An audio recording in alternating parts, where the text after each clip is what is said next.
SFI നേതാവിൻ്റെ റൂമിൽ നിന്നാണ് പിടിച്ചതും കൊണ്ടും പറയണം. വിദ്യാർത്ഥി എന്ന് പറഞ്ഞാൽ പോരാ, SFIയുടെ നേതാവാണ്. നേതാവിൻ്റെ മുറിയിൽ നിന്നാണ് ഇത് പിടിച്ചത് എന്ന് പറഞ്ഞാൽ നേതാവ് അതിൻ്റെ കസ്റ്റോഡിയനാണ് എന്ന അർത്ഥത്തിൽ നിങ്ങളതിനെ വിലയിരുത്തണം.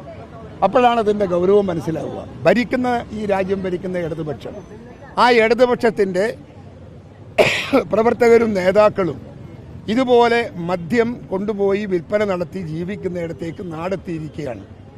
ഈ നാടിനെ മോചിപ്പിക്കാൻ, കള്ളിൽ നിന്നും കഞ്ചാവിൽ നിന്നും ഈ രാജ്യത്തെ മോചിപ്പിക്കാൻ കേരളത്തിലെ ജനങ്ങൾ ഒറ്റക്കെട്ടായി മുൻപോട്ട് പോകണം. അതിൻ്റെ തുടക്കമാണ് നമ്മുടെ മഹിളാ സമരം. അത് കേരളത്തിലേക്ക് വ്യാപിക്കുകയാണ്. ആ സമരത്തിലൂടെ നമ്മളൊരു മോചനത്തിന് വേണ്ടിയുള്ള യുദ്ധപ്രഖ്യാപനം നടത്താൻ തീരുമാനിച്ചിരിക്കുന്നു KPCC. ആ തീരുമാനമായി ഞങ്ങൾ മുമ്പോട്ട് പോകും. ഇവിടെ കഞ്ചാവ് വേണോ, ഇവിടെ കള്ള് വേണോ, ഇവിടെ സാമൂഹ്യ ജീവിതം വേണോ, സമാധാനം വേണോ എന്ന് ജനം തീരുമാനിക്കട്ടെ.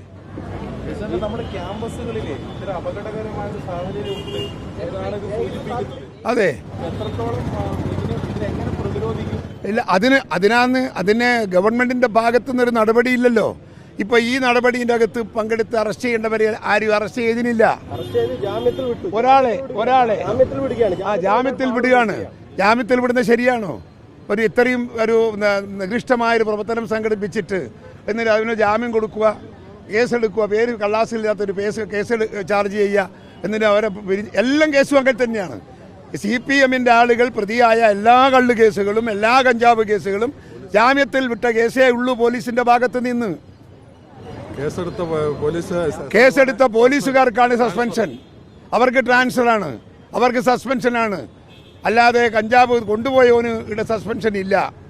അങ്ങനെ ഈ നാട് മാറിപ്പോയിരിക്കുന്നു. ഇടതുപക്ഷത്തിന്റെ കീഴിൽ പോരാട്ടത്തിൽ മാധ്യമങ്ങളുടെ സഹകരണം വേണം.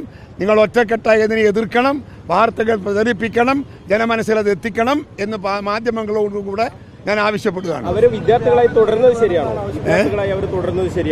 ഒരിക്കലും വിദ്യാർത്ഥികൾ എന്ന് പറയുന്ന ഒരു പദപ്രയോഗം അവർക്ക് അർഹതയില്ലാത്തവരാണ്. ആരാ ഇത്? കള്ളും കുടിച്ചിട്ട് കഞ്ചാവ് അടിച്ച് നടക്കുന്നവർക്ക് എന്ത് വിദ്യാർത്ഥിയാ?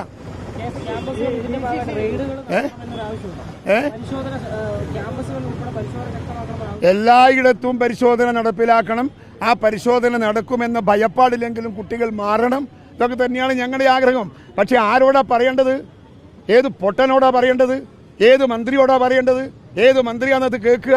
ഏത് മന്ത്രി അത് സഹായിക്കുക? ഏത് മന്ത്രി അതിൽ പ്രവർത്തിക്കുക? ഒന്നും ചെയ്യില്ല. അവരൊക്കെ പ്രതിബദ്ധരാണ്.